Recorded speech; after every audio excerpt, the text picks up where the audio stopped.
What's up, guys? We're here for another episode of the Discipline and Legacy podcast. I got my buddy Christian Carmona, drove up from down south, Lauderdale, right? Yeah, Fort Lauderdale, All right. area. Christian and I have been speaking for the last couple of weeks. This gentleman has an awesome and amazing story, an amazing walk that he came through, and just brought him to the point of becoming an author on a book that he wrote years ago. I'm really excited to have you here today. Thank you, Jonnie, for having me, man. Yeah, man. I watched a little bit about you yourself and what, you came through. And, of course, we're mutually here, once again, by the grace of God. 100%. You know, how it looks like, our paths very, not similar, but in a way similar 100%. because of the love of God, man. Yeah. So to kind of give you a little bit of background, I was born in Colombia. Okay. Came here when I was 5 years old. U.S. citizen now and stuff. And I spent some time in Colombia. Oh yeah. Yeah, Bogota. Oh yeah. Yeah. I was there for 2 weeks. My wife had surgery there, so.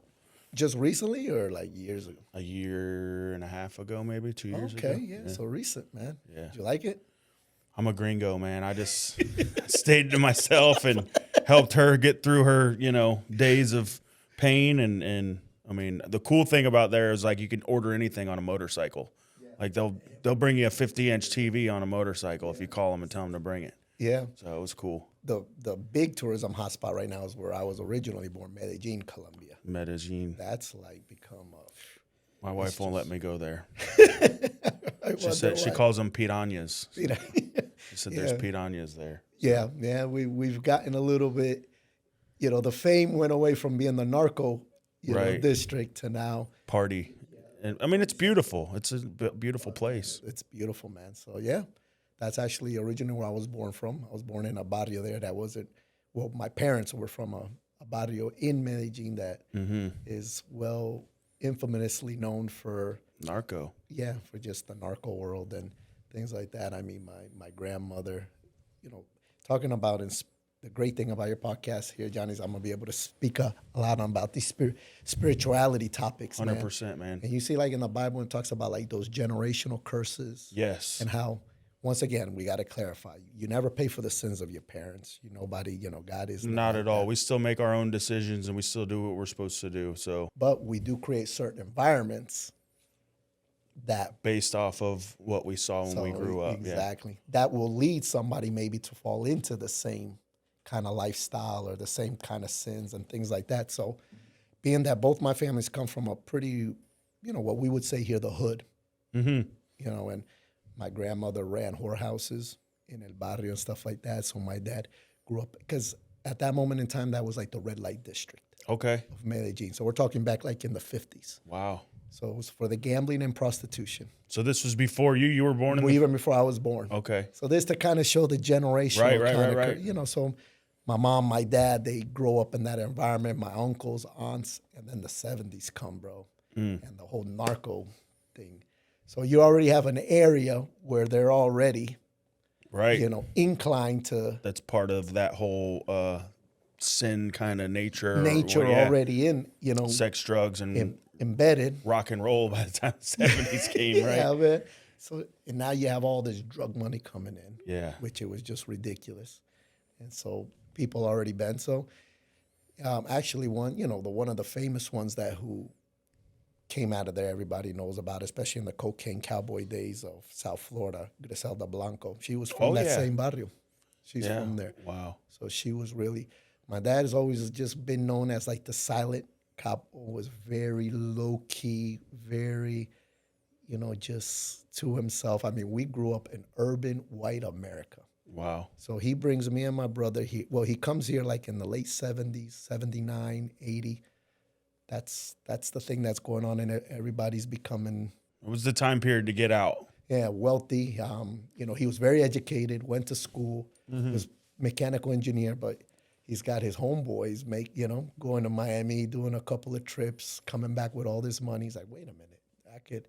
So he came over here, came to Miami, set up a little bit of shop, worked the peep game, but like I said, was very, very low key. Yeah. And you would never, just by looking at him, The guy looks like Albert Einstein. Right. You see a picture. Never would have thought. You never would have thought. And he just, so he finally brings me and my brother here. So that was like about 82. I'm 5 years old, and we just grew up in suburban white America. I mean, the neighbor next door. Nobody never knew we were Colombian. We had Venezuelan. Right. Like Doc, back then Venezuela is not the Venezuela of today. Right. You know, back then you didn't want to say you were. Back then those were all the red flags compared to what it is today. And yeah, so I grew up Americanized, man. I'm more American than Colombian in my blood. Yeah. I love this. Came country. here young. Yeah, came here young. I'm Americanized, but guess what, Johnny? I never knew. So I grow up, and I'm watching my dad get up just like everybody else's dad on the block. Go to work, put on his suit, stuff like that. His decoy was that he would buy used construction equipment here and then export them to Venezuelan construction companies and things. And that was what I always thought. I never saw nothing. There was never no suspicion. Well, then again, I mean, you're a kid. You don't really. After the fact, you kind of probably was like, yeah, wow, it's the construction equipment, sure. Sure. Yeah, of course. Now, hindsight. When the FBI, it was the FBI that finally dropped the bomb on me. So I'm 13 years. So mind you, I get here when I'm 5 years old, and it isn't until I'm 13 years old when my dad finally gets busted in Portland, Oregon. Wow. All places. Yeah. And your guys are here in South Florida. At that moment in time, we were in Atlanta. Okay. So my dad had started Miami, and he had grown pretty much a pretty small enterprise. It's all over. You can Google them, right? Stuff like that. It's all Atlanta and Portland. And you guys as his kids and wife and family just lived a normal life, like it was a normal life. America. And nothing lavish, nothing. I remember my mom would drive like a Chevy Cavalier. My dad would have like the basic model Ford F-150.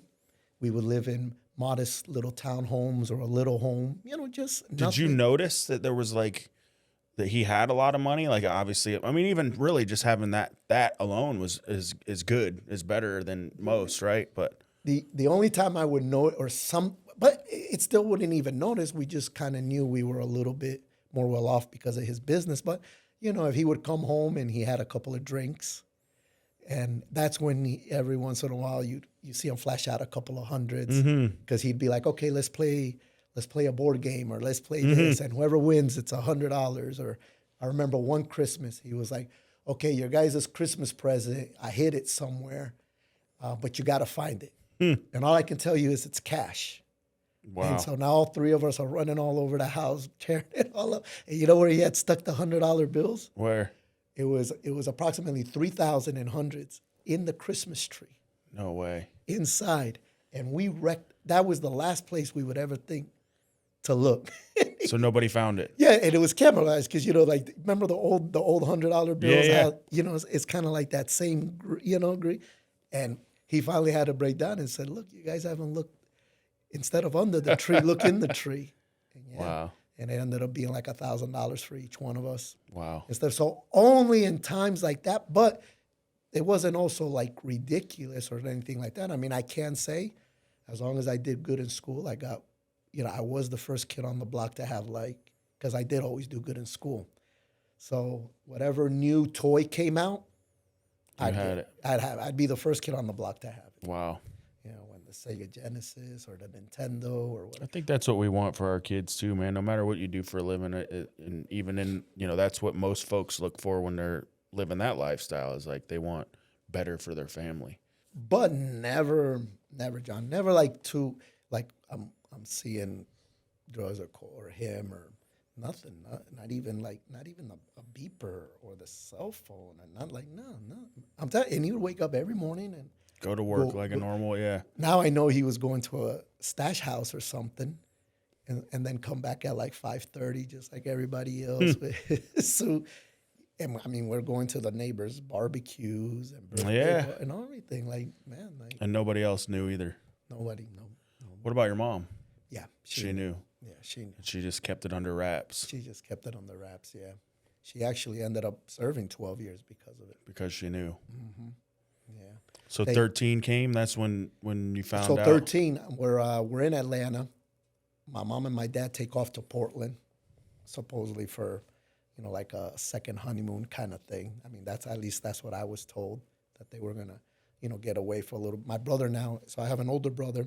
He's like 19. Mm-hmm. He can take care of me for a couple of days, and so we stayed in Atlanta, and then around, there's a phone call at 2 a.m. Wakes us up. My brother picks up the phone. Of course, now I hear him speaking in Spanish. Que fue? Okay, don't worry. Sí, yo lo cuido. I'm going to take care of him. No, I got this. Blah, blah. So I run in there. What's going on? He's like, nah. Mom and dad just having some problems, something at the airport, whatever. Get some weak words that close together. We got to get out of here. We can't stay here. And I was just like, what? Just weird, but never, okay. And you're 13. That's an age. Yeah, that's crazy. So we go. My brother takes me to a hotel in the morning. He tells me, hey, I'm going to drop you off at school, but don't take the school bus home. I'm going to pick you up. And, okay, still kind of little, weird, but. Right. And he's like, nah, mom and dad, they're having something with the papers, with the flight and things like that, but okay. I go to school. That day at school, I'm waiting for him. I don't get on the bus home, nothing like that. I'm waiting on him. Remember, this is Atlanta. Right. Marietta, as a matter of fact, Wow. East Cobb County. I don't know if you know the area.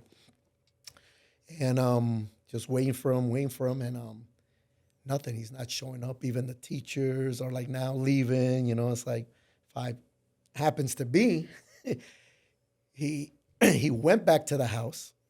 Now he's driving my dad's Ford truck around, and he goes back to the house. Now my brother's 19, so he does know.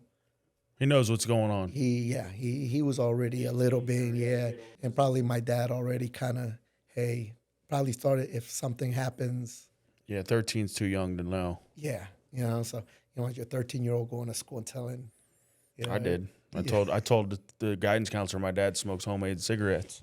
He got a call that night. He's like, Johnny, don't ever tell anybody that. So they obviously called the house. And were like investigating, that I told him he smokes, because I didn't say I didn't know what it was, but I know they smoked. I didn't know whether weed was illegal or anything. Yeah. So I just told it was the DARE program. Oh, and I'm like, hey, my dad smokes homemade cigarettes like that, and my guidance counselor called home and told him, I guess. He's like, Johnny, don't ever say that again.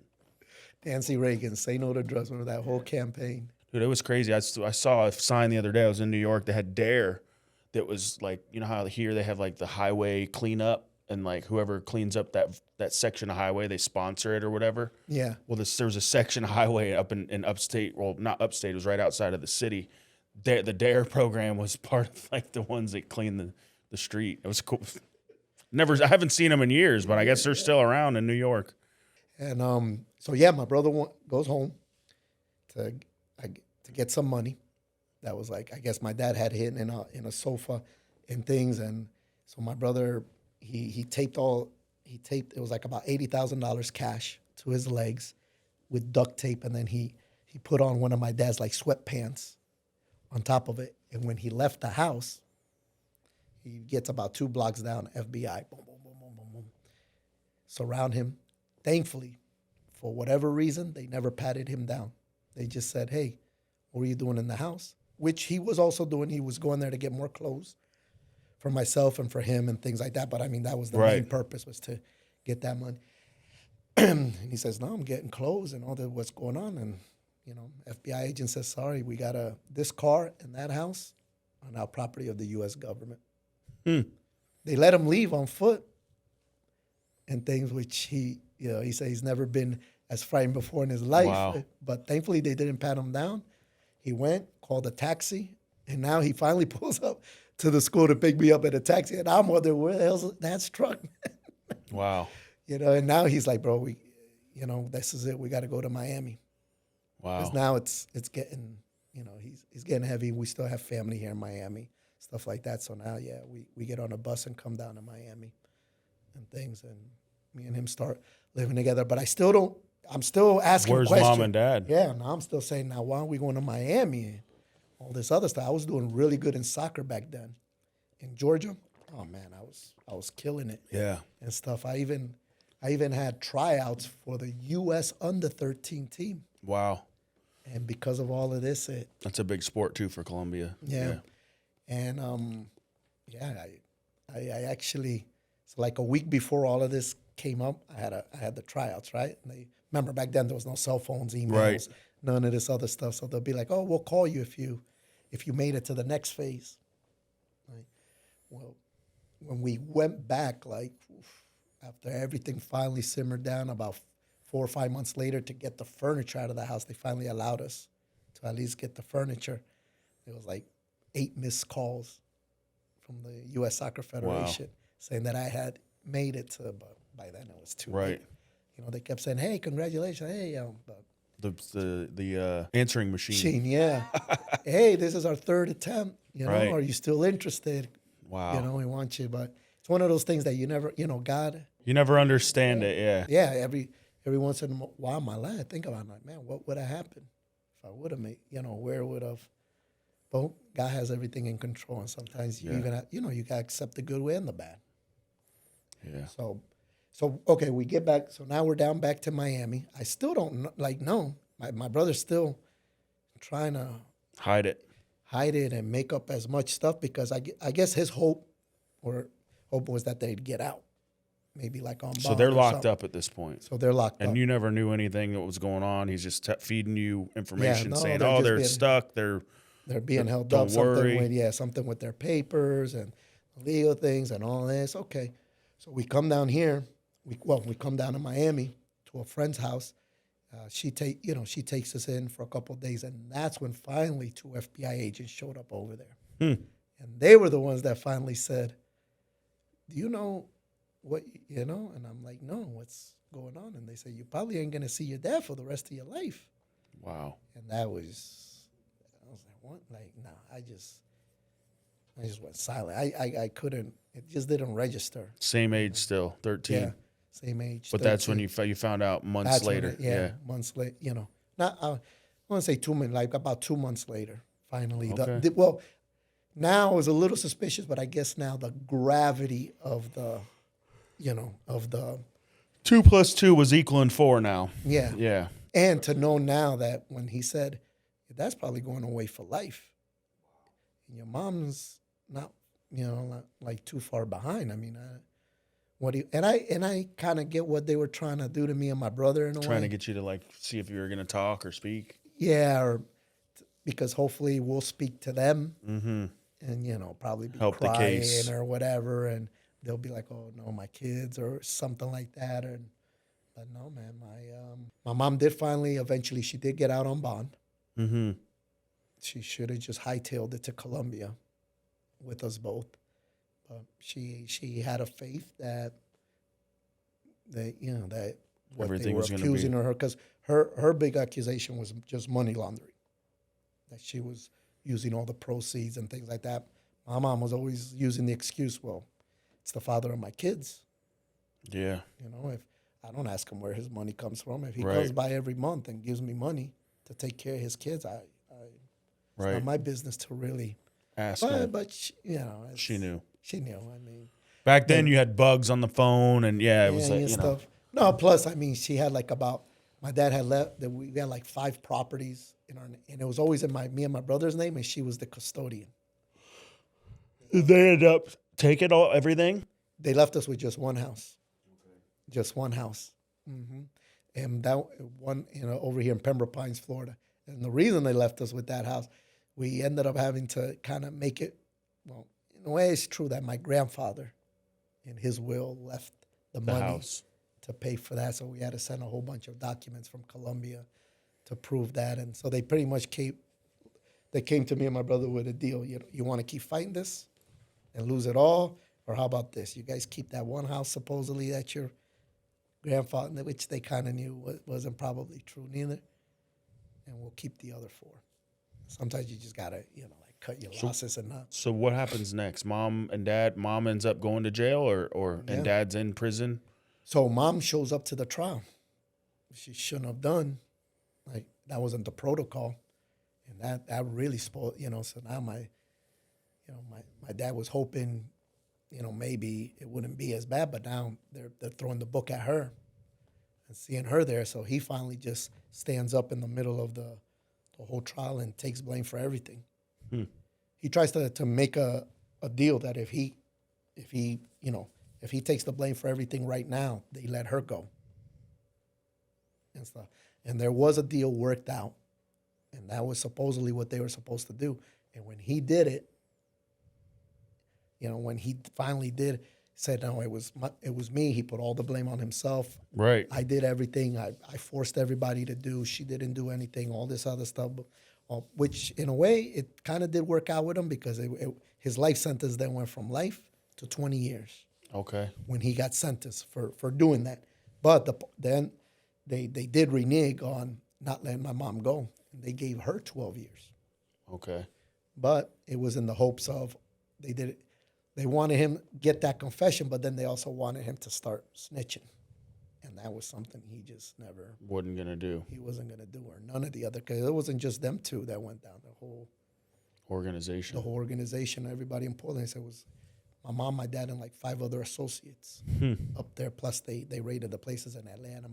The good thing, since it started in Portland, it tripped off enough time for the people who were for my dad in Atlanta and Miami to kind of... Disperse. The red flags went up and everybody. So when they went to the other stash house, all they found was money and drugs, but they couldn't. Nobody was there. Mm-hmm. Wow. But in Portland, they raided all of them at once. So how did, obviously you didn't know what was going on at this moment in time, but how did you end up finding out about this story? Or did your brother tell you later on, what all had happened, or... I've been getting all these or years. It was just making sense. Now it's okay, but. Well, all these years, of course, I'm living through it in a way. But yeah, all these years as I'm getting older, aunts, uncles, my brother, it's kind of, now. Once the cat was out of the bag and I knew the reality. They kind of just started telling you what was telling going me, on.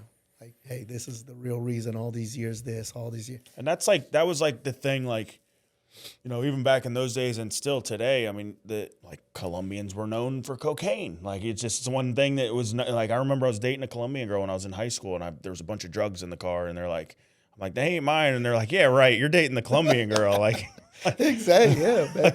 That's why my dad would always. That's why he would always say you're Venezuelan. Yeah. And he would always keep us in the whitest name. We weren't allowed to go to Colombian restaurants, Colombian festivals. Yeah.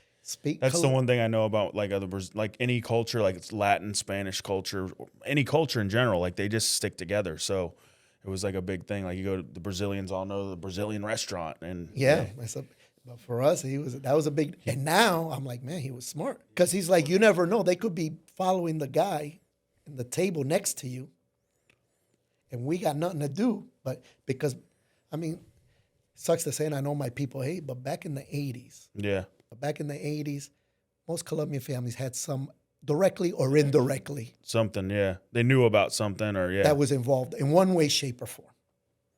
That's why it's almost part of the culture, right? For especially going through that era or that time period. Watching the narco movies, watching, Scarface and all that stuff, that was the way of life that, you came to America. It was well, you get into this business. Not everybody. Some people started legitimate businesses, but they were still just like the mob affiliated somehow. Hey, if you want protection, you better pay up every month or whatever. So yeah, just look. In my family, Jonnie, we were 7 and 7 on my mom's side and my dad's side. I remember they both all grew up in El Barrio, and I only had one aunt who stayed clean out of all of them, just one. Now, how did all of this affect you? Obviously you get a little bit older. Your pops is locked up, mom's is locked up. What's going on at this point, but how does that affect you? What path did it want you to go on? My first initial was ashamed. I was ashamed. None of my. So I'm going to So I have an aunt and uncle. The one aunt that I just mentioned, who never got involved. She's the one who's taking care of you at this point. Yeah. So her and her husband, who happens to be an Italian, hardworking Italian dude. Chio. And stuff like that. And they happens to be my dad's sister. They pretty much adopt me, take me in. Okay. And your brother too, or your brother's old enough now? No, my brother's old enough to, yeah. So and my brother, He he was stayed in the already, business. my dad had already, in a way, he didn't want to go to school. University wasn't his thing, and Yeah. kind of like the partying. He And brought him in. yeah, to and the you life. probably, remember how back then it was like little gangs and things like Yep. that and stuff like that. So he was already getting in the, I mean, I know from like the movies and stuff, but yeah. like getting into the intro and stuff like that. So they were like, so I remember my aunt's husband telling him, Julian's probably already a lost cause, but Christian, we can probably Save him. still, he's 13, and yeah, man, living under that household, and there was good structure. They were Catholic, devout, Right. Catholics and stuff, not Christian stuff like that. But yeah, structure. But let me tell you, I was very ashamed. So none of my friends in school, nobody knew. I used to always didn't just tell tell my them. parents. My parents lived in Colombia, Yeah. and I was here because my aunt and uncle brought me to go to school here.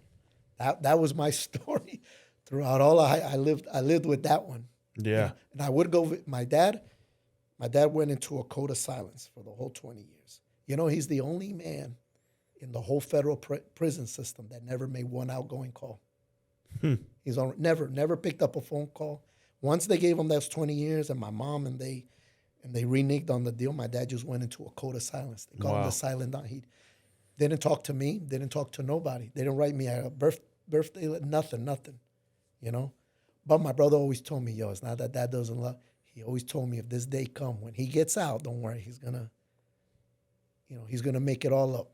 But he never talked to nobody. Wow. His own mother, Johnny, his own mother went to visit him one time. This is when he was in Peking, Illinois, which is like 2 hours outside of Peoria, Illinois. Mm-hmm. In that federal correct. So imagine an old lady coming all the way from Colombia, knowing no English, no nothing, gets a flight to Miami, then from Miami a connecting flight to Chicago. From Chicago somehow manages to get a bus, because you know how most of these are like out in the or like out in the wood, or in a small town somewhere, and somehow she gets to the to the penitentiary on Mother's Day, and he did not come out and accept her visit. Wow. You think there was like him felt ashamed as well, that like maybe he just felt as if he just had to hold they his always own. wanted him to talk and put all this pressure, and he didn't want to get nobody else in trouble, directly or indirectly, one way or another. So he's like, no, I just don't. After what he saw, like Sometimes it's how just they better to not say nothing. to not say nothing, because they kept going to him. Yeah, they listened to the phone calls and Exactly. So that's why he said, I never picked up a phone call. I never dialed out. They could never say. And let me tell you, when he finally got out in 2008, he got a lot of respect in Colombia for doing it the way he did it. He doesn't have to fear nobody that he become a snitch or anything. No. My mom too. My mom did her 12 years. Wow. Like a champ. So I would still go visit my mom. Okay. While she was locked up. So that was Stay connected with her. Yeah, with her, yeah. As a mom, she would always call us and all this other stuff. I stayed connected. My dad left me with my tuition paid. So even like he You were taken care of. Yeah. So I had my tuition paid for 4 years. I had the house and all this other. So even though, he went away and all this other stuff, he would make sure that, and every once in a while, my aunt or somebody will come by and boom, there's money for Chris and things like that. So he always, somehow, even in all that silent, man, he still made sure we were good. Yeah. Me and my brother. So my brother now, actually, before I started living with my aunt and uncle, my brother, of course, naturally is going to want to be the one to take care of me. But like I said, he started, ripping and running in the streets and things like that. And this was still too very recent from when my parents got arrested. So they were kind of still following us, because we got family members. They always would see. Still like checking. The van, like even 2 years after. Things. Wow. And my brother was one night out partying and things like that, and there was this car that just kept following them. They didn't know, like I said, so he wasn't hanging around with the right people. You don't know if it's somebody from the gang, but what's going on, You know, so one time just leaving the club, they saw the car out in the parking lot.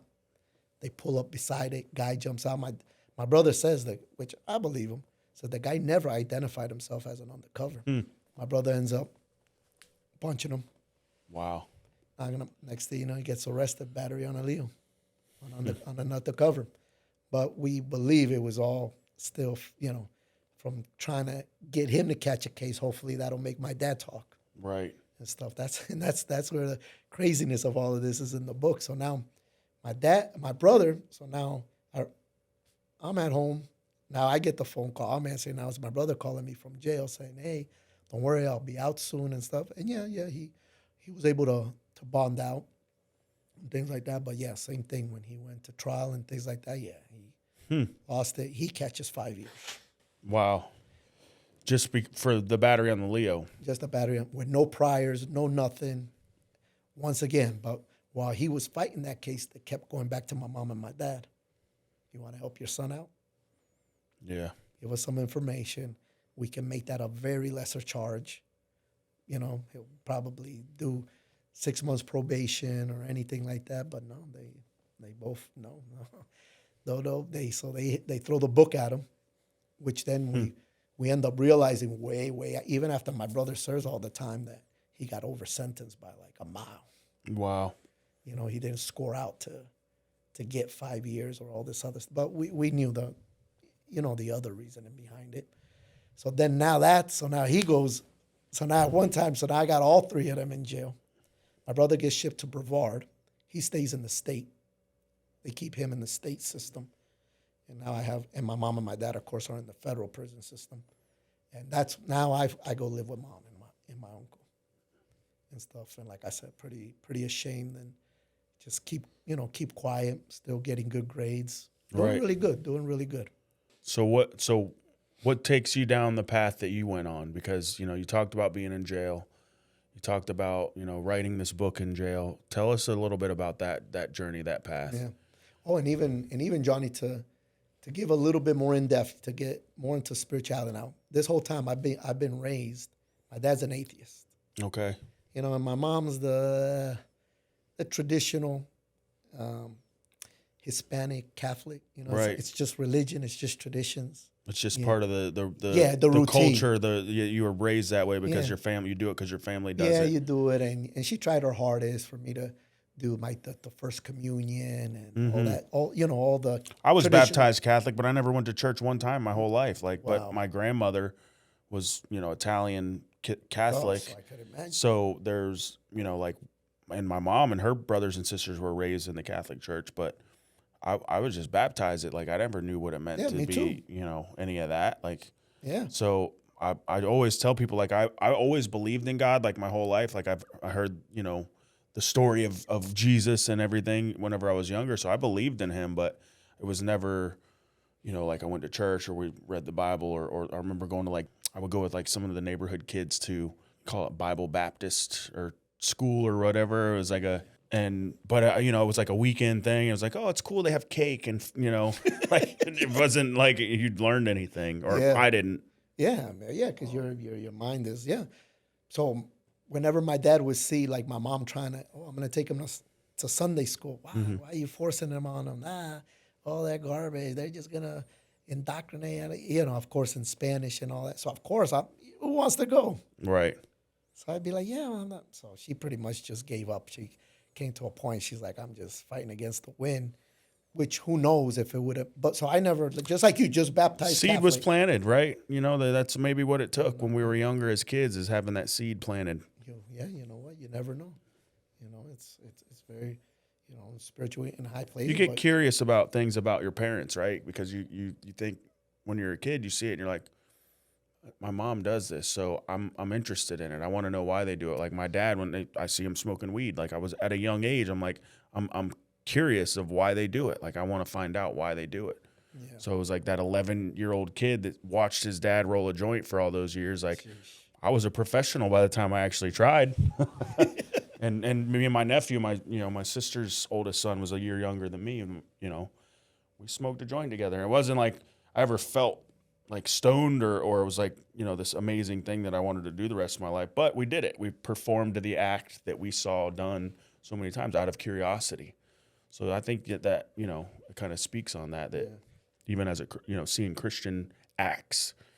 Yeah. And how old were you there with it? We were 11. Wow. I was 11. He was a year younger than me. I remember my dad used to let me take drinks when I was like shots when I was like 9, 10 years old. I was younger with that too. My uncle was my dad's brother gave me Canadian mist whiskey, at a young age. I was at like a family like wedding or something. We were at a family event, and I'm like, they found me in the middle of the road peeing in the middle of the road, like a busy road, and I just got my out there just peeing in the road, drunk. Wow. Yeah. So so what we're talking about, those generational things, how they. I wouldn't even call it like a curse. I would just call it just like you said, man. It's something that's ingrained in you because it's a family kind of tradition. So, we talked about it last night at Bible study that you can fall into these family, like it's a culture, right? It's your family's culture. That's something that you just do what you're doing because your family's done it for so many years, and you never knew why they were doing it, but they just did it. Like every Sunday we made meatloaf, and nobody knew why we ate meatloaf on Sunday, but it was just something that we did. So when I get older and it's Sunday, guess what? I'm making meatloaf. Yeah. And it's just little things that you don't never understand. And now that I'm older and I realize it, like, hey, if I smoke weed in front of my entire family, guess what? I'm not leading by example. I'm teaching them correct something that, obviously it's not illegal anymore and it's not as frowned upon as it used to be. But do I want my son exposed to that at a young age? Correct. No, I want him to be older and figure it out on his own if he wants to do it. Not exposed that in the teenage years when we're most vulnerable or whatever. And especially by the people especially by the people you look up to, because even like you with your father, like you looked up to him. He was he was your idol. Well, it's usually for most young men, your first hero is like your dad. Yeah. And even like for me, like my older brother too. So like I'll never forget seeing my older brother struggle with a drug addiction. And like I never thought or knew that. Like I knew he smoked weed, but I remember like looking up to him like he was my hero. And one day like he got arrested in front of me, and they like pulled a crack pipe out of his pocket, and like and he was like, he left me on the job site that day. And I later in life I knew why. He went to go get more drugs, but he left me on a roof by myself for hours because he wanted to go get drugs. And like I saw him that day. I'm like, man. Like somebody I looked up to my whole life was, and at that point in time, you don't understand that. Like so you look at somebody as like a crackhead, you think they're like the lowest person on the totem pole. But like, for me, I just later in life when I was caught up in the grips of my addiction, like I realized that you're just caught up. It's not the true you. It's not the real you. You're just stuck in that lifestyle. Yeah, and funny you say because my brother he got caught up too in the there was a couple of years he was very addicted to partying, and I just remember seeing him that way. But it actually, to me, thankfully, that I got to give the glory there to God. I would have to say, I knew to kind of this stuff ain't cool. Because when I would see him, so like when that short about a year that we were living together, to see him come home sometimes Friday and Saturday, and just went, what is he on? Yeah, something ain't right. It ain't him. Yeah, it ain't him, and just in the just the things he would say, and to looking at, and so I'm getting hit with all this, but now I'm like, man, drugs. It's not good. And they never, you see your brother, but I think he kind of, to me, I took that as a precaution, and let me be the first man, Jonnie, to apologize, because I'm, like as a brother in Christ now, and I know we are a new creature, and it's not good to label us and stuff like that, but I feel sometimes the weight of all the poison that my family's put out there, and who knows how many homes it's destroyed. And when I hear testimonies from you, and when I was locked up for 4 years in jail, seeing all, and that's when I finally realized, because there was always that excuse, I'm not putting a gun to their head, I'm not making it do it. It's the work of the enemy. Yeah. Sometimes people don't see it that way because they just see it as a job. Some people see it, people who are stuck in the streets or whatever that sell drugs for a living it's a quick way to make money, and then you don't realize that, like you said, you're poisoning families. You're taking whole families' paychecks from them. I remember having so my dad gets out in '08, my mom gets out in '03, right? So now they're both in Colombia. They're not together anymore. They've separated, but my brother was still battling through addictions in Colombia and stuff like that, and you would see the hurt in them. And sometimes I know they didn't like me saying this, but you have Spirit of God, and and the truth will set you free. Right? Yeah. Sometimes I had to say, well, that guy, remember, he's atheist, so but I would throw it out and I said, did you think the irony of God won't let you also now feel the same pain? Who knows how many other families? Yeah. And now you're gonna live it. Thankfully, my brother's now also clean, got yeah. his life together. He got his life together finally and stuff like that. But it was, man, it was a couple of years there that we were, you're just expecting any minute now you're gonna just get that phone. Yeah. And especially in Colombia. You're worried about them. Yeah. Worried and stuff. Especially down there. But I used to always tell Mom, and of course even my mom would get mad, don't talk like that, stuff like that. I said, no, man. There's, God will forgive. He's, ask him, he will forgive but there's still consequences. So of our actions. Talk about that, because I hear your faith talk here, and I hear that you're a very grounded man in Christ. How did you move into that? Because everything you've went through, you kind of seems like you stayed away from that lifestyle. Well, I tried, and Jonnie, I mean, I tried, and it's kind of like that. I guess the curse, like that generation. So I'm growing up good. I'm staying out of trouble. Aunt and uncle are taking care of you. Yeah. And I guess the worst mistake I probably did is I always felt, I'm a burden, man, and they don't really need to. And remember, my dad left me pretty, so I have a house I'm collecting rent from. I have my tuition paid for. I'm going to FIU, and I'm working at a bank. Teller, going to school for international finance and marketing. Okay. So I move out, which is probably the worst choice I could have made. So I'm about 19, 20 years old now, living on my own. Like I said, I got a house. I'm getting this money this way. I'm going to school, all this. And I just get swept up in being in Miami and things like that, start going out. Yep. The college life. You start going out. And your eyes start getting open to, so this is kind of like, and now, especially if you're in the Latin party scene, you're so-and-so's youngest son? Oh, you're really... the brother, with your brother. Oh, wow, come in. Yeah. Come on. Here's a table, here's so a you're bottle. Getting VIP, and all of this. And to me now, I'm like, wow. And, your family built that for you to walk into, and you see it as, this is the greatest thing ever. Yeah, at 19 years old, and girls and things, and whatever you want. Your dad, man, he took care of so many. Whatever you need, don't worry, all this other. So, once again, I know not to get but now that force is, that darkness is starting to. But remember, I'm atheist too in a way. No, in a lot. You haven't found God yet. Yeah, I haven't found him. My dad's indoctrination of me is to not really believe in. It was more science based. Okay. The whole. We've been here for millions and thousands of years, and Darwin. That's the stuff he would teach me. So me too. But now, I see how I saw that dark cloud start to come around me, and by not having no sense of, the Spirit of God or nothing like that, it's too easy to fall into. Now, I didn't necessarily fall into that, but I started using my connections at the bank to facilitate, certain things. Money.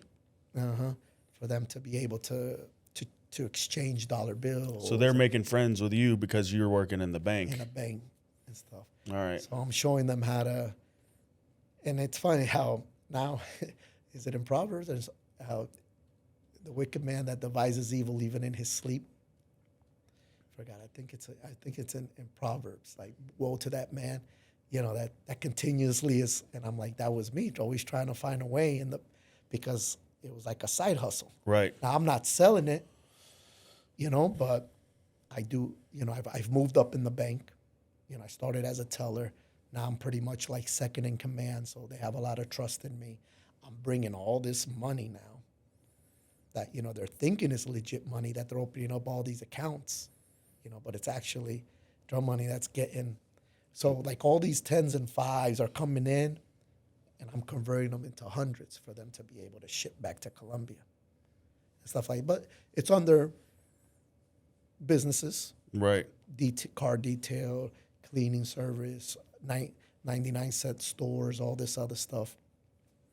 But then they also, the safety deposit boxes, to be able to store drugs in there. So I was the good link to be able to. So let's say they'd have somebody that was coming to pick up 5 kilos, right? And they would always say, in those rooms, when you take us into those rooms, Chris, are there cameras? And no, by law, no. So if I was to do this and now they had me as kind of like the gatekeeper of it. Yeah. Hey, we'll text you a code. When the guy shows up here, he's just going to give you the code. You walk him in. Safety deposit box. You take him to. That's all I had to do. Once again, now mind you, everybody's kind of throwing my dad's name like, oh, your dad did this, like all this other. My dad's not talking to nobody, so I can't even verify Right. who's who or nothing like that. Mind you, I still wouldn't do it over the phone, but I'm saying maybe if I visited him or something like that, but he's not visiting nobody, so I'm kind of just taking everybody's word for it. And at the same time, you're just naive and stupid too. Now I'm a young kid, and here, and now back in those days, so we're talking, Jonnie, this was in the year 2000. Okay. And for every little thing I do like that, here's 1,000, here's 2,000, here's 1,000. Before you know it, I'm not even going to college no more. I'm like, why don't? Yeah. I'm already pretty much in the position at the bank that I'm going to school for. I'm already there, and I'm making all this money on the side, plus my salary, plus my party, plus my party life is phenomenal and stuff. So what more can, I'm like, I'm 20 years old. I'm living it and things, but God has a plan. And one of the guys that used to go in there and to exchange the dollar bills, he's like a street, like a street guy that they would pay to just walk in, because there's cameras all in the bank. So the big guys ain't gonna go in there and put their face on. They'll there put somebody. Yeah. They'll pay somebody, and they're not dumb. They never the people who I did the money on, they didn't know about the people with the drug. Those were two different kind of like operations. So the right hand and these were, they wouldn't know each other and stuff like that. But he did know a little bit the history. Like, hey, don't worry. Like when they would go in there, they'd be like, don't worry, it's cool. The guy who runs the bank is on our, if anything funny, he'll let you know. Right. If you need about, I was kind of like, yeah, like I said, like that gatekeeper or the alarm system. Because who do you think? If like the FBI, DA or whatever comes in there and has an investigation, who's usually the first one that's going to know? Probably me. Hey, guess what? We have this investigation going on. We kind of need you to work. And then I can tip everybody. So it wasn't like a plan. It wasn't like, hey, you're going to go work at a bank. It just happened that way. It just happened. It's just like that. It's just following you, man. And you could try to, but then again, yes, if I was more grounded and more morally, yes, I could have said no. Right. Did I? No.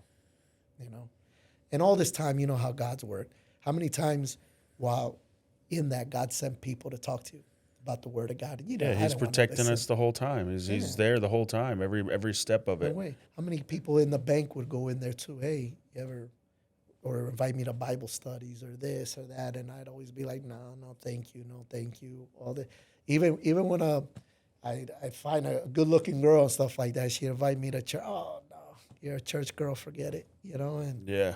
So you see all the times that God tried the good way and said, well, he's one of mine, and he's going to continue to be hard-headed. So he allowed it to happen. So one of the guys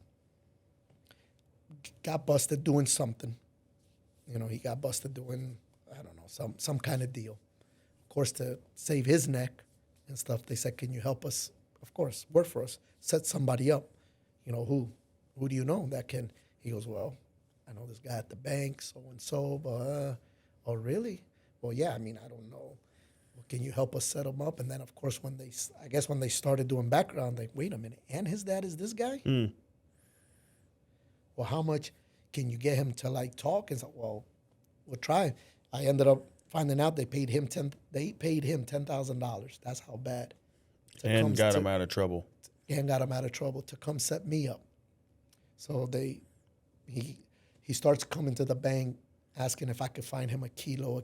And I'm like, what do you keep talking to me about drugs? Like, it's not my thing. I'm like, no.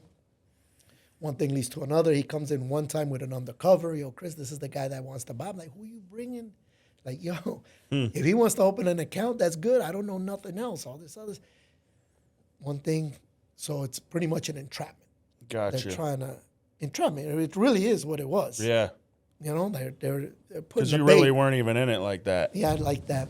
So they're putting out the bait. But at the end of the day, if we get him, I think the dad will finally talk. And all this, right? So one time he finally calls me. He goes, so at the bank that I'm working at, there was a restaurant, a Chili's, as a matter of fact, right next door. He calls me, hey, I'm here at the Chili's, man, and now these guys think I'm BSing. Like, man, Chris, it's getting really bad. You got to help me out now. These guys just think I'm full of it. And I have a little bit of ego now. Yeah. I have like, what? No, you can't. I'll be right over there.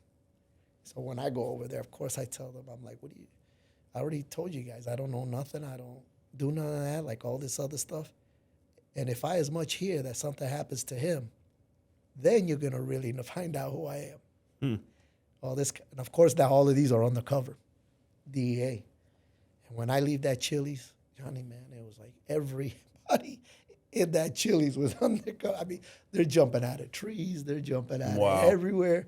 Boom, boom, boom, throw me in the back of a Suburban, pull me right behind a Publix, because there was a plaza there, pull me right behind a Publix. And I remember the first thing the guy says, hey, everything happens so quick, nobody will know. But you come work for us. Tell us what you know, but we'll let you out. You pretty much, because it did. It just happened so quickly. Right. That he's like, I don't, the news or whatever won't even know, but you got to like say, yeah, nah. And I'm like, I don't even know. Like, I don't even know what you're talking about and all this. Well, arrest me. I'm not talking. I don't even know what they're, and it turns out to be a 4-year bid, Jonnie, in BSO, Broward Sheriff's Office. I get arrested by the DEA, but they leave me in the county. I guess, well, they tried to tell the judge, so the judge puts a $2 million bond on me. So I ain't bonding out. Yeah. Right? It's a $2 million bond, and the charge is conspiracy to traffic. And because of the minimum mandatories, I'm facing 30 years, right? Minimum mandatories if I didn't talk and all this. So, and I'm in county. Now I come to realize, not now, but you finally realize, because everybody, even the DEPs used to tell me, what are you doing here, man? Your case is like federal. Like, why are you in the county? They try to tell the judge, don't let him into the federal prison because he has connections. He has too many people, and he'll eventually run into somebody in the federal system. But I to believe is that, bro, 4 years in the county, Jonnie. Yeah. They probably say he won't last 6 months in the county. And I ended up doing 4 years. There was a moment in time in broadcast, I remember one dep said, hey, Carmona, you're the third longest person ever in BSO custody. Wow. And I was like, how many more days I got to get second place? Yeah. He's like, no, you still need like another 7 months or something like that. We would laugh about it, but yeah, there was 4 years, man, 4 years in county. And a lot of those times they throw me in the hole for the dumbest little things too. Newspaper on my bunk, boom, 10 days. But now I realize it was also in the hopes of me breaking down, right, and working for them, or my dad, because My mom says the first thing they did, like 3 days after, Come to her. is come to them. Yeah. She goes, I know they visited because they told me they went to your dad, and well, she wrote me, and they came to me saying if we were also that they would drop the charges on you.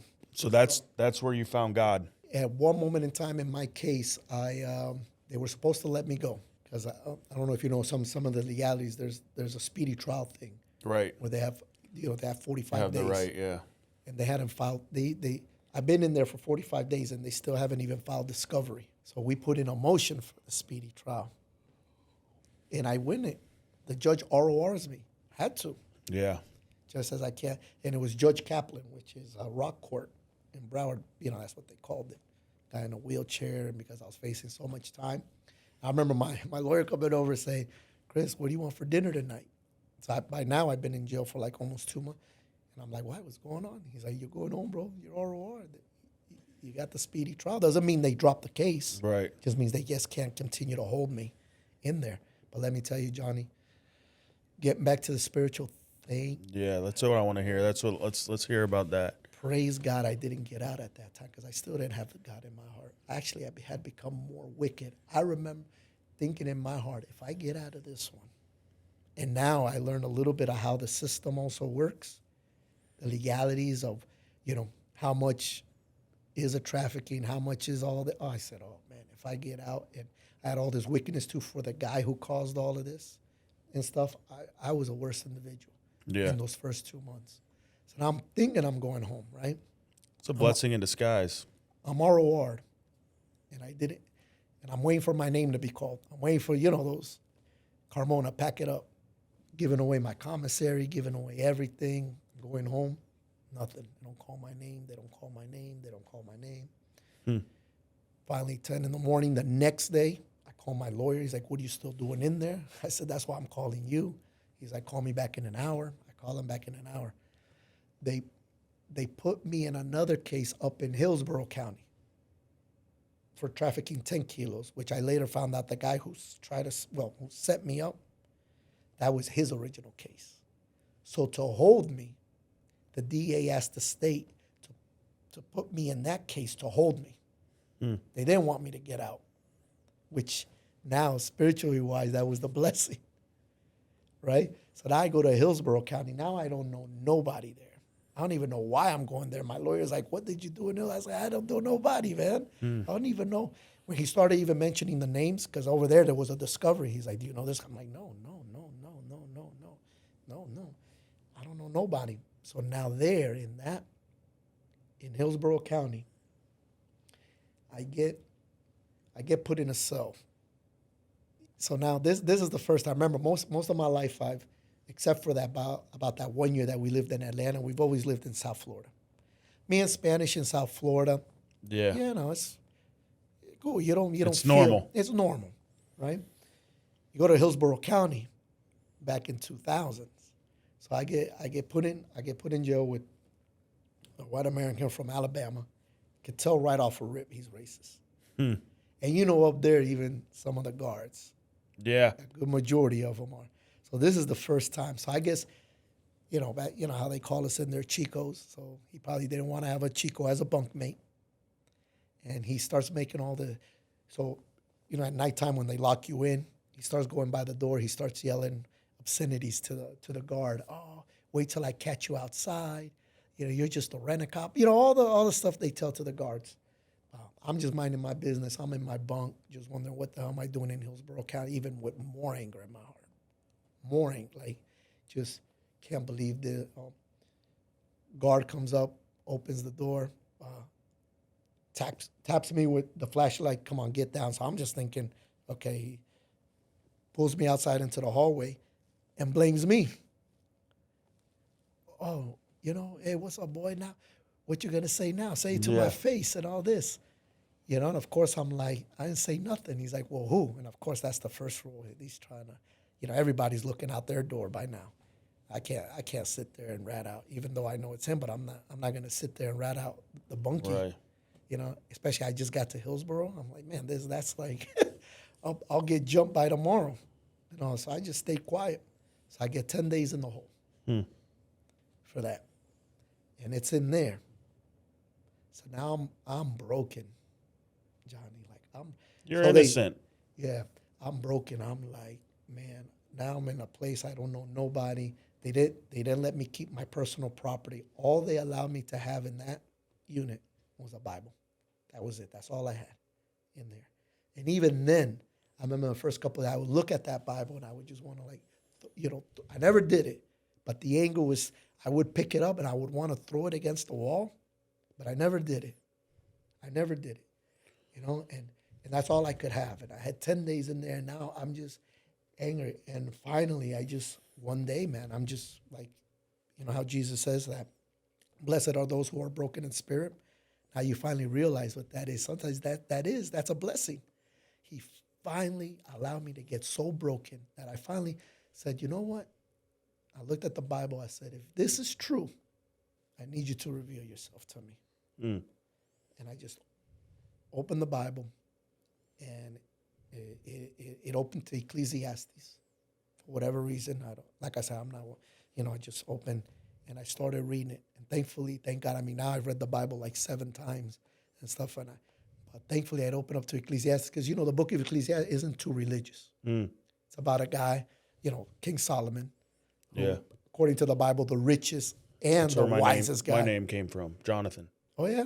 Yeah, Solomon's son. Solomon's son, yeah. Spelled the same way and everything. You're right. I didn't even catch that one. Mm-hmm. Oh, but you shortened it to John. Okay. Oh, yeah. My name is Jonathan. And even like when my mom asked, like, I said, hey, I spelled it. And my parents weren't like, she didn't name me that because of being Christian or anything. It was just happened that way. Like my dad's name was Howard John. And my sister was married to a guy named Jonathan. And, there's like my nephew's name was Jonathan. So I became Jonnie. And that just kind of stuck because of all the other Johns. But wow, knowing that because you say your mother not really neither. Like she was Catholic, but like it wasn't like brought up. We weren't brought up that way. But to spell it that way, you see, that sometimes, and there's a lot of meanings in the name. And I learned that recently. I didn't know that. Somebody brought that up. They said, that the name Jonathan means a gift from God, and that it also that it's and he was like a powerful figure. And I've read it, but I don't remember it verbatim. But he was a powerful figure in that story, in that part. So, yeah, I'm reading Ecclesiastes, and it's making so much sense to me, right? It's interesting because, it's King Solomon going through how, he used his money and he partied. There was no happiness in there. Everything, but there's still a void. Well, I built the palaces. I did this. I did that. And at the end, it would always be vanities of vanities. Vanities of vanity. The thing that most people want, right, in life, they want all these things, the vanity, right? Someone told me that, like, oh, you got a gold chain, you're so vain. I'm like, brother, I came from nothing. Like, this gold chain ain't vanity for me. This is, if I ever go broke again, I got $40,000 I can go cash in at the pawn shop. That's what that is. And the most drug dealers look at it the same way, right? It was like, oh, this is my come up again, Right, yeah. But. And, man, I started reading that, and it was, I won't say right then and there, I said, but it was eye-opening because I was like, man, how come nobody ever talked to me about this in the Bible, And that's the powerful part, I think, about realizing it on your own, is that's God, God is our Father. My dad is my dad, but he was never, he did the best he could. There wasn't anything bad I could say about what he did or because he was there for me, but God is our Father, so he reveals himself to us when we're ready.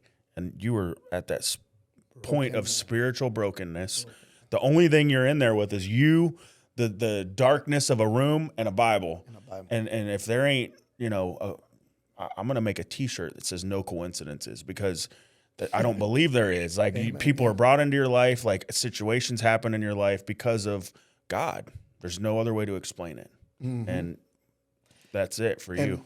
And look at how, how when you're locked up and everybody, so you would sit there and think that the whole ROR, and of course everybody is like, you get back to the unit and everybody's like, oh, you're getting out. Come on, you're getting out. Praise be to God, praise be to God. No, man, that was, the devil wanted me to get out. Yeah. No, but you God said had it. But God had another plan. God said no. And you don't see it when you're going through it. I tell people a lot of that, man. They're going through difficult times in their life or situations where you're like, man, this sucks. It's horrible. Why am I being treated this way? And you don't realize that time that you went through, that hard time, was a blessing in disguise. You don't realize it till after, because when you're going through it, it's horrible. But horrible, man. No, but man, what a blessing, man. So I remember so now I'm in the hole, I'm in that. And at night, they cut off the lights. And like you said, it's dark. And so there'll be like this little sliver, like this little window on the top, and the moonlight would.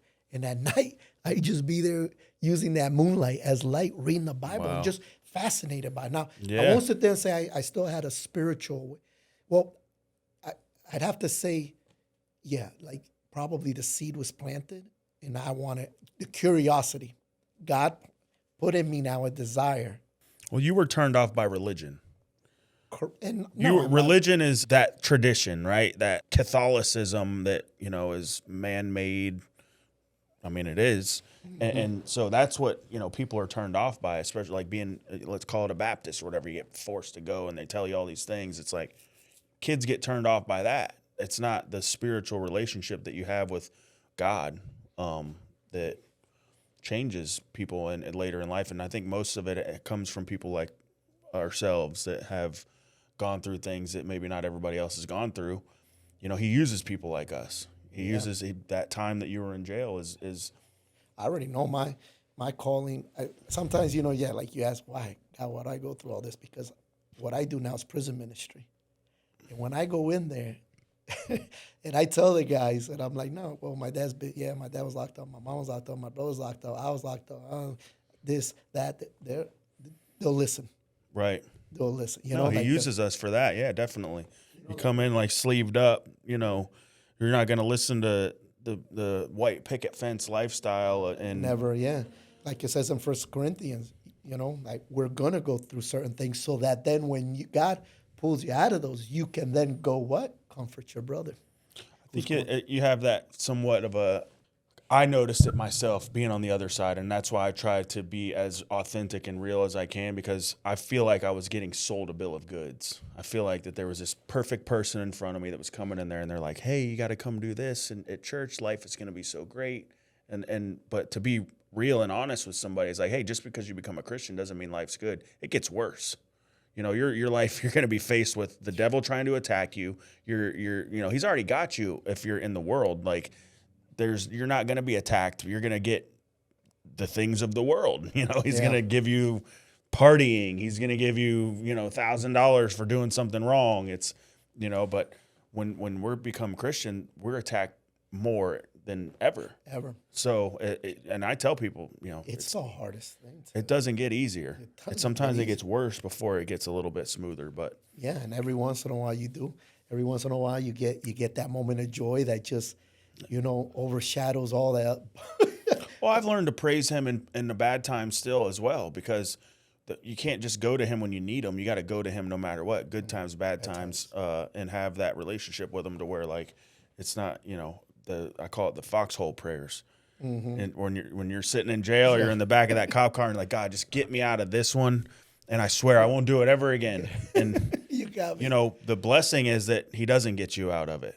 The blessing is that you get to endure and you go through that pain and that suffering, and you realize that, hey, he was with me, protecting me throughout that whole process, and he wanted me to go through it so that I didn't go back to where I was at. And sometimes guys say, oh man, Chris, 4 years, how did? And I said, once he gives you that peace that surpasses all of man's understandings, and when my case started turning around too, once I accepted that maybe his will, because so now my God has planted in me that desire to get, and now I'm reading the Bible, all this other. So now I get out of the hole, and the prison ministry guys are coming in, and the guys that asked to, that they come. You got a little taste of it, and now they're coming in. Yeah. And now they're at, who wants to go to Bible study? Now I'm partaking, and it was in one of those that an older gentleman. I can't believe I don't remember his name and stuff like that, but man, it just seemed like he was preaching straight to me, man. Yeah. And he knew it. And I remember at the end, he just says, he sees the tears and the stuff. And so that's when he goes, do you want to accept them, right? And I said, yeah. And I remember he got a little bit of, because all we could have in there is like these little plastic cups of water. Mm-hmm.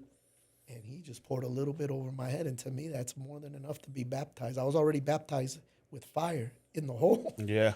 But now that was the water baptism. And that, from then on, is when it just, man, Wow. my eyes opened, my ears heard, and I was just like, this is unbelievable. Freedom. Yeah, man. True freedom when you're behind bars. The whole weight of carrying all that, the sin and stuff like that. And then I started seeing things like, wow, what a blessing it is that this case is, it's pretty easy to win because of if I would have got busted with all the other real bad stuff I was doing, who knows if I would have ever got, and here he's like, it still took 4 years. Yeah. But think about it. To me, I look, I remember when Paul had to go out, he gets hit on the road to Damascus. Then he has to go meet up with Ananias to make the scales fall off his eyes. And what's the first thing? He went out to the desert. I don't know approximately, but it was like for like 2 or 3 years. Imagine to get all that. And sometimes that's how I feel. Lord, if it took 4 years for you to get so much wickedness or desires out of me, praise be to you. But I was also, when I finally accept, you don't want to, you're getting thrown all these years. Every time I'm going to court, right? This is all the DA saying. Is he ready to talk? Is he ready to cooperate? Right. No. It'd be another continuance. And every continuance, Johnny, was 6 months. Yeah. That's how it went to 4 years, every 6 months. And when I finally said to God, you know what? I guess my will is I'm going to catch these 30. By now, I'm doing Bible studies in English and in Spanish in my unit. Like, the Lord is like blessing me, with the knowledge and the wisdom, and I'm doing all the services and all this other stuff, and that's become my life now. Wow. And I finally said, you know what, Lord? So if I'm going to stay here now for 30 years to serve you in here, be it. Yeah. When I finally accepted, and not accepted it just by saying it, like, you accept it. Truly internalize it, yeah. In spirit and in truth. Mm-hmm. Those who worship me must worship, and I finally accepted that this might be the will of God in my spirit, and it became truth, and I spoke it in truth. That's when the blessing started coming in my case. Wow. That's when so we go to court one time, and even the judge is like fed up. Finally, the same judge that would look at me with these eyes of disdain, every time. Finally, he's looking at the state saying, it's been 4 years. He's not talking. His parents, I don't care. You guys keep bringing up the fact about his family. I get it, okay. But it's been 4 years. We need to resolve this. Either you guys come up with an agreement, a plea, or we start trial on Monday. But we can't keep holding this here for 4 years. He even said, as a matter of fact, like an evidence thing as to where, all the. And so they were like, oh, we were following him for 2 weeks prior. That's where we have enough evidence to detain him and know that he was involved in illegal activity. So then the judge said, you know what, let's take a recess. And I want to read those 2 weeks of file. So we take a recess. The judge goes, come back like an hour later. The judge reads the 2. He goes, where? I read the whole, you followed him for 2 weeks. And all I see is goes to work, comes home. Right. Goes to the gym, comes home. Goes to Publix, comes home. Goes to here, comes home. So where? Like, right. Where is the, incriminating, or where is there something there that would make you guys believe he was involved? Yeah. In one way or another. And one of the DA just, based on his family and all this other stuff, we just had a gut feeling. And that I'm telling you, that's God touches the judge's heart. He goes, well, the law doesn't work with gut feelings. Right. I'm giving you to the end of today. You guys either come with with a deal, or we start trial Monday. And he threw out all the evidence. Wow. He threw out everything, which sometimes this is where our own greedy nature as human beings, I sometimes think back and say, man, I should have went to trial. But, you never know. Some jurors now, they start talking about stuff like that. But I also believe God was like, hey, this is a slap in the wrist. Take it. And they finally agreed to my terms because, of course, they were still coming at me. how about 7 years with 4 years time served plus 5 years probation plus. Now I've been in there 4 years, so I Right. heard all the horror stories about being on papers, probation, and all that. And my lawyer's like, well, what will you take? I said, time served. That's it. I'll plead no contest. Right. It's 4 years, time served. Don't suspend my license. No papers, no nothing. No court costs, no. My lawyer even said, I don't know, Chris, you're kind of pushing it. Okay, then we go to, and they accepted it all. Wow. And that was God, man. That was God. But like I said, it's when you finally accept his will, whatever it may be, whether you're going to like it or not, and accept it in good faith. Right. Which sucks because remember, they're like Jonah, man.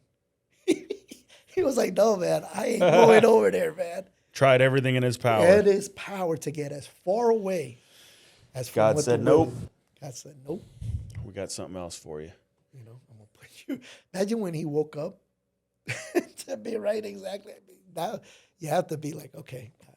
And I guess that's what happened to me about, like 2 years in. I finally said, well, I guess this is going to be You accepted it. I accepted it. Yeah. Before, you're kind of fighting it. But that's the faithful part too, because we talked about that too in Genesis. You hear about Joseph, and throughout his life he was just hit with hard time after hard time. His own family, his brothers, sold him into slavery, and he was in jail. He was truly innocent, right? Innocent, and that's and the wife of the second in command in Egypt says, she wanted to sleep with him. He denied her, and she told him that he tried to rape her. And then he ends up in prison, and it's like, the guy just but he had a smile on his face the whole time. He's like, you know what? I'm going to go through it. 15 years in prison, gets out, and ends up becoming the second in command of Egypt. Because of being able to interpret dreams. Mm-hmm. That God gave him that power. That's a gift, a spiritual gift. Mm-hmm. And but the whole time, he just had a smile on his face. And I think when you get to that point where you're able to just accept it and you know that God has a plan for whatever situation that you're in, it makes it easier to endure. It makes it easier to go through it. And that's the point where you got to. Yeah. Amen. And you know what I like when Jose, remember when his brothers came and they didn't even know it. And they didn't even know. But when he said those great words and he goes, you know what? What you intended for bad, God turned it for good. That's the human aspect. Our human aspect of trying to change things, God's plan overcomes that. He always does. And as much because we have free will, right? We have the ability to do what we want. And where did my will and my decisions always get me? In trouble, in the worst possible places. And so that, when you're able to let go and just know that God has a plan and just put things in his hands, he always makes it for good. But our human nature, wants what we want when we want it, even if it's getting rid of our brother. They wanted to kill him. Yeah, that was the original plan. Reuben had to step in. He had a different. He's like, yo. He was, but that's God too, right? Yeah, God was in his brother, and said, touched the heart to give him some. But now, John, how did you? I mean, you were in prison too when I did county jail. Should be in prison for multiple things. I should be a convicted felon for things I went to jail for. And that's where, he spared me. Like God spared me because, the time period of getting probation, continuing to do the same thing over again, getting back into jail, those times were a blessing in disguise because the last time when I finally violated the last time, I was almost a year in on a year of probation. Did everything perfect. I was truly innocent. My wife and I were going to church. I was truly clean at the time. Oh, man. A month away from getting off of probation. And I had, I hate to say this and I'll probably get some feedback for it. But most probation officers are men hating women. So, and they just were out to get me. And I feel like, that's why I feel like when you're caught in the system, there is no white privilege. You know what I mean? If you're in the system, you're in the system. 1 month away, there was money. I owed him $500. Had the check in my possession. It was a Friday. I called her, said, hey, I just got off of work. I got the check in my possession. I'm going to pay you on Monday. She violated you for not paying. Okay, don't worry about it. You're good.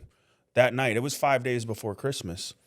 And we went down to Lake Worth from Port St. Lucie. We went to Lake Worth. I had custody of my son. I would only get him on weekends.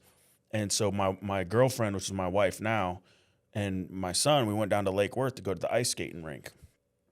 Right before Christmas was like kind of like a cool little thing to do because it was ice. And as we're coming back, I stop in Jupiter at the Shell station off of 95 to get gas. Well, it just so happened, like I still remember it to this day. There was a cop sitting in this parking lot. I pull in, and I'm looking at him as I'm pulling in. Pump gas. This guy ran my tag while I was pumping gas. Yeah. She had already put a warrant out for my arrest. Yeah. So he follows me out, pulls us over right before the entrance to I-95, and asks me, "Hey, are you Jonathan Parsons?" Yeah. I step out of the car, goes to the back of the car, puts me under arrest. Son's bawling in tears. My wife doesn't have a license. She's an immigrant. She's fearful that they're going to, she's legal, but, most immigrants are thinking the worst anytime they come in contact with police at all. So she's thinking they're going to deport her and all these things. And my son's young at the time. He's 7, 8 years old. So he's, has an initial interaction with police is like them taking his dad from him. Like he didn't understand. He didn't know what, like I didn't do nothing wrong. I was just, and on a VOP, I get, there's no bond, and I end up in gun club for Christmas. And then St. Lucie County extradited me because they'll come get you if you're in Alaska. It don't matter. They're coming to get you. And so I'm riding in this bus back to St. Lucie County, and of course I'm telling all these people like I'm innocent, man. I didn't do nothing wrong. I had the money and everything.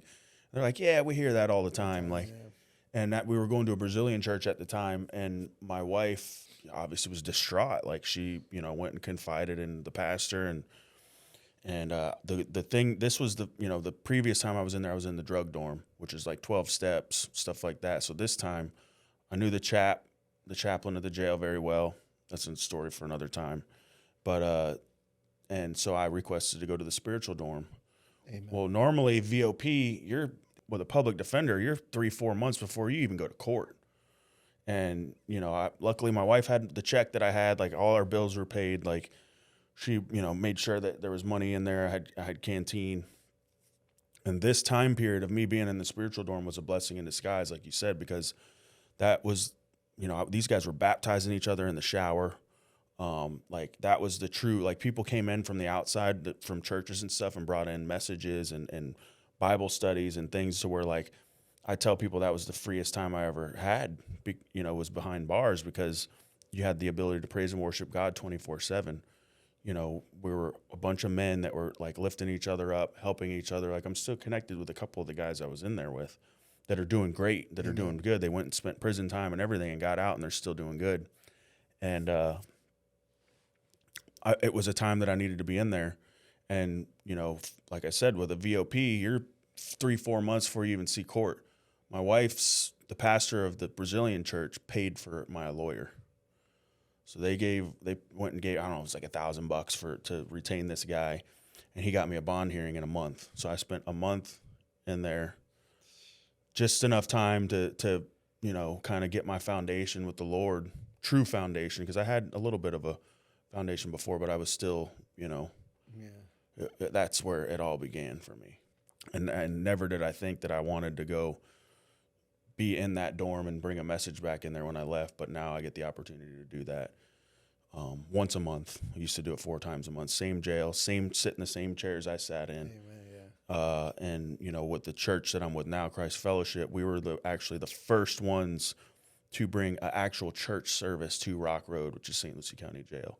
Church service, like you have chapel, you have all these things, but we brought Christ Fellowship as a church, and I made a service in there. The first service that we had, there was 88 guys in there, 24 of them accepted the Lord. We're praying over these people, crying, tears on the ground as we're in the back of this church, helping these men come to the Lord. And never did I think that my walk or anything that I've been through would have brought me to that place. So, yeah, that's enough about me. What do you got going on now?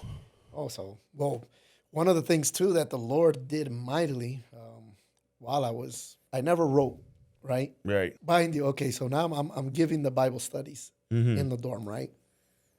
But material sometimes is a little lacking. So, what I would do at times back then, I can't believe they don't even allow the guys to have the radios now, at least not in Broward County.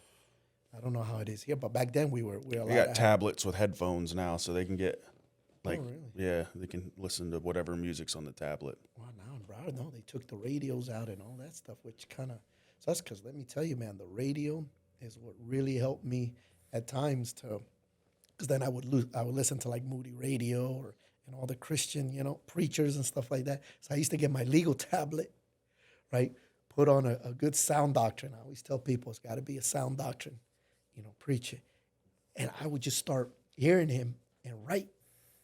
Yeah, there's something powerful about pen to paper, Yeah, man. and write it as much as I can get, right, and all this. And then I would take all those notes, prepare the Bible study for that, for that day, do it in English and Spanish. But writing became a passion, Yeah. So that led to me I started writing poems for the guys. So for a birthday or a love for the wife and stuff, and and everybody was, by then now they're, they, how it is. And I tell them not to. Pastor. I'm like, no, man, I'm not a pastor, man. I'm just somebody repenting who's been touched by the love of God that's just, shared, but whatever. And write me a poem. And so one thing led to another. And then, as I would share my testimony to people, kind of like how what you just say, guys would always be like, bro, you need to just write a book. Yeah. Because what I've expressed to you up to this point, it's only chapter 20 of the book. And there's 52 chapters. It's bananas. So this book is basically your kind of memoir or biography. In a way, yeah. Yeah.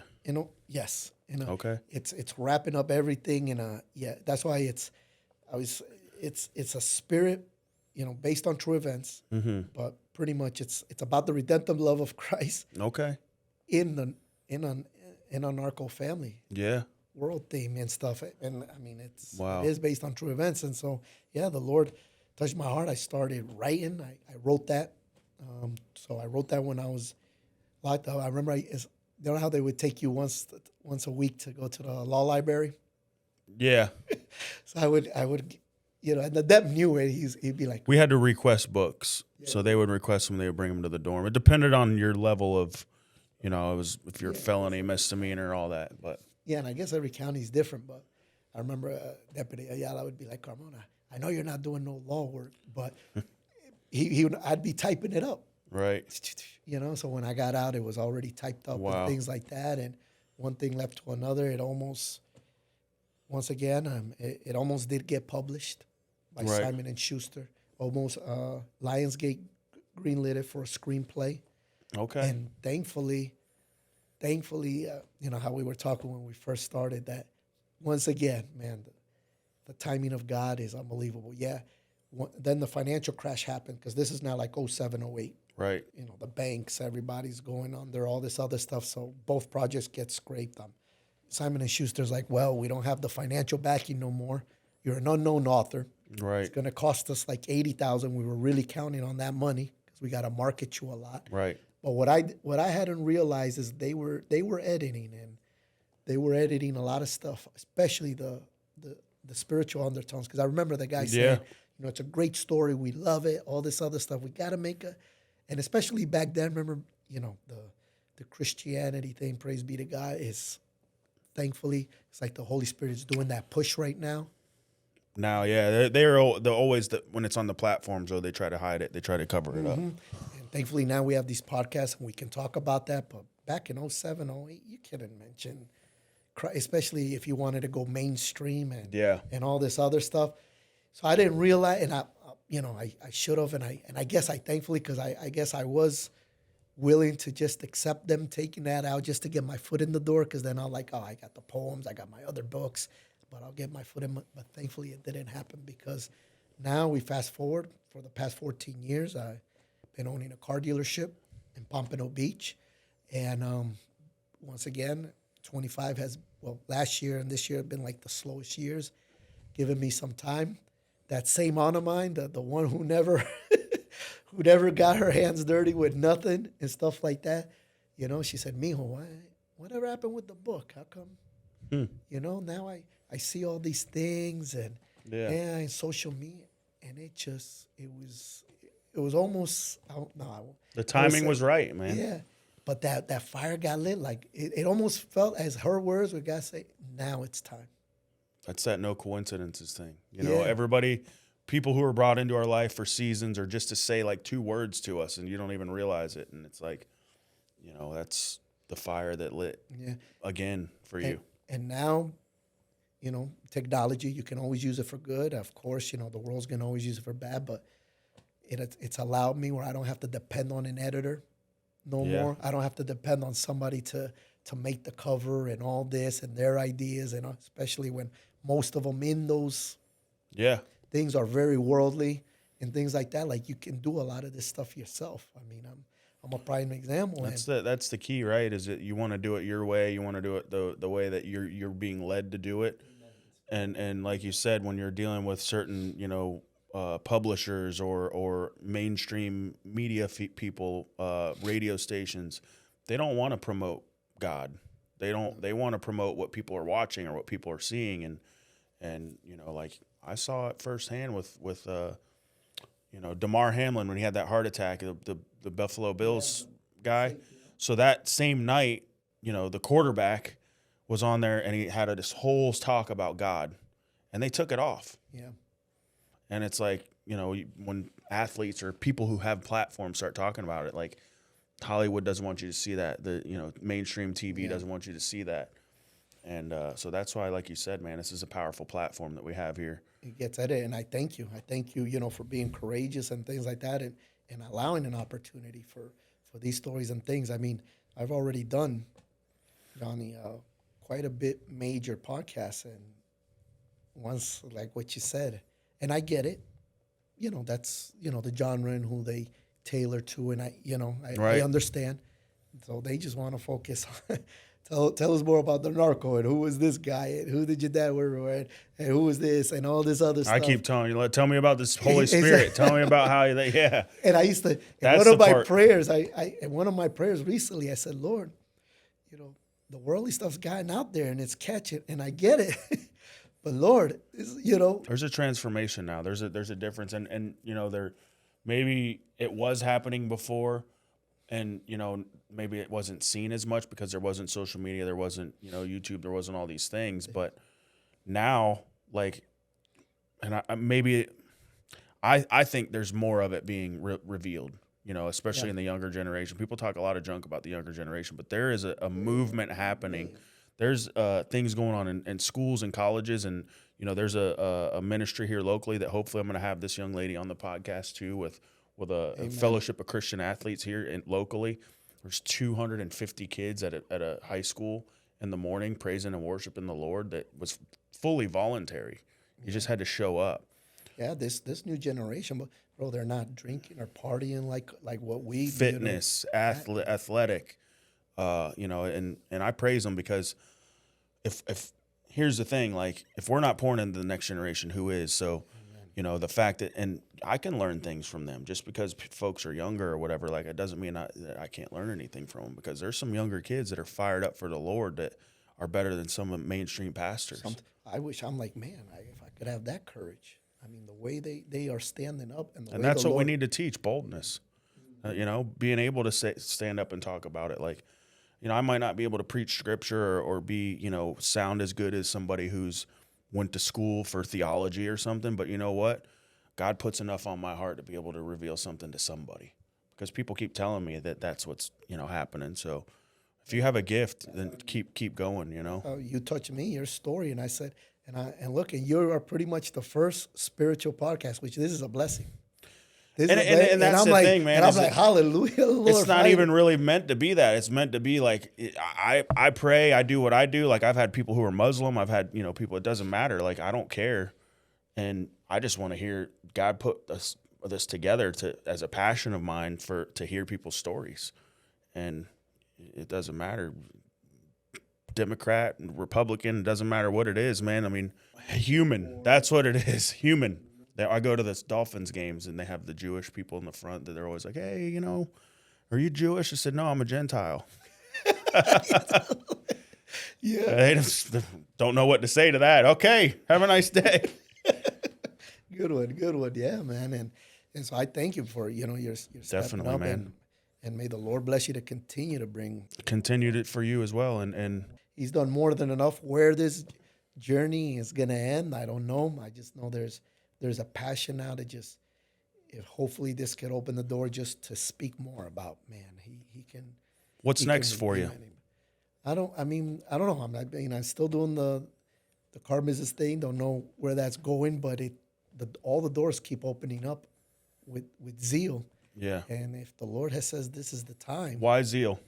so there's a verse in the Bible, Romans chapter. Well, when I would read the Bible, zeal is in a couple other places. It's actually in the Second Kings and stuff like that. But the one that really stuck out was in Romans chapter 10, verse 2. And God says, "My people have a zeal for me, but their zeal is not based on knowledge." Okay.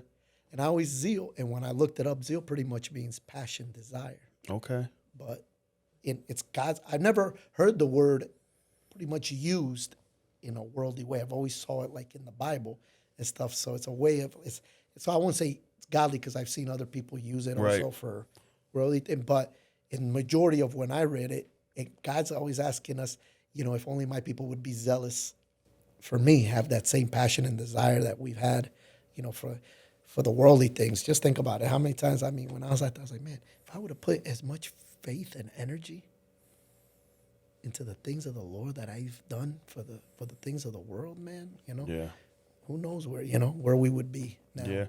But at the same time, the Lord let us, we had We're right where we're supposed to be, You could always look at that and have that regret but that's I think we had to go through those things to become who we are.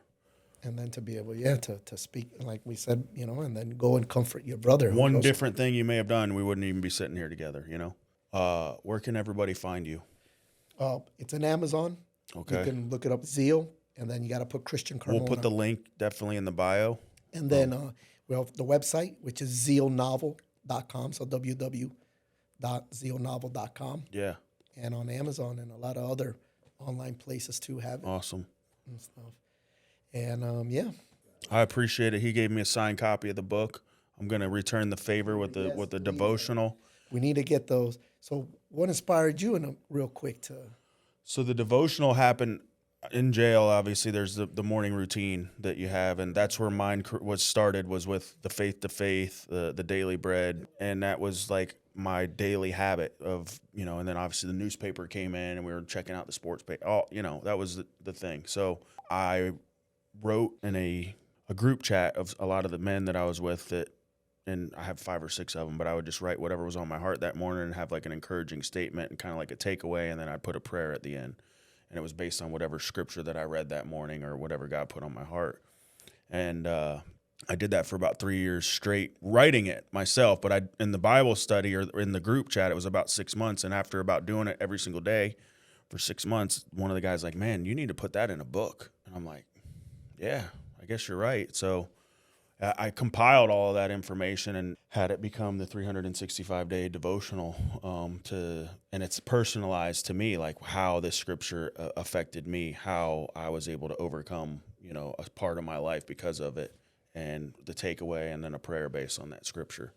And the biggest thing, like I started with the ebook, but the biggest thing is, like you were talking about in the jails, is there's not a lot of literature, and now they have tablets, so all the books are on tablets. So you can go, every cell gets a tablet, and they split it, amongst 5 or 6 guys. They take turns using it. So I want to get an app, and it's mainstream. So jails and prisons nationwide have this tablet, and it's the same tablet that has like apps on it. So I want to get this on that app so that these guys are able to get. And I don't care if it's free. I don't want money from it or anything. I just want people to have access. I'm asking people, as many people as I know, and I'm trying to get it in the jail right now. I know the sheriff very well, and I know the chaplain, so that's on my list.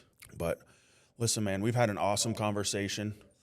I appreciate you coming and just pouring out what you've poured out tonight, and I know that it's going to help somebody, and I truly, truly appreciate you coming. Yeah. And John, I got one last question for you. Yes, This is what I sir. ask everybody.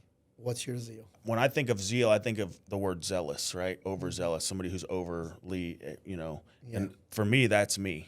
like if you could have a bumper sticker on the back of my truck, it would be like overachiever or like anything that it is that I put myself into. I want to do the best, be the best, do the most, learn the most about it. Yeah. And so for me, like that's, you know, with my faith, I want to have that, to just continue to just be the overzealous, faithful man that continues to just spread that. So Thank you for the stories. Thank you for the content, the platform.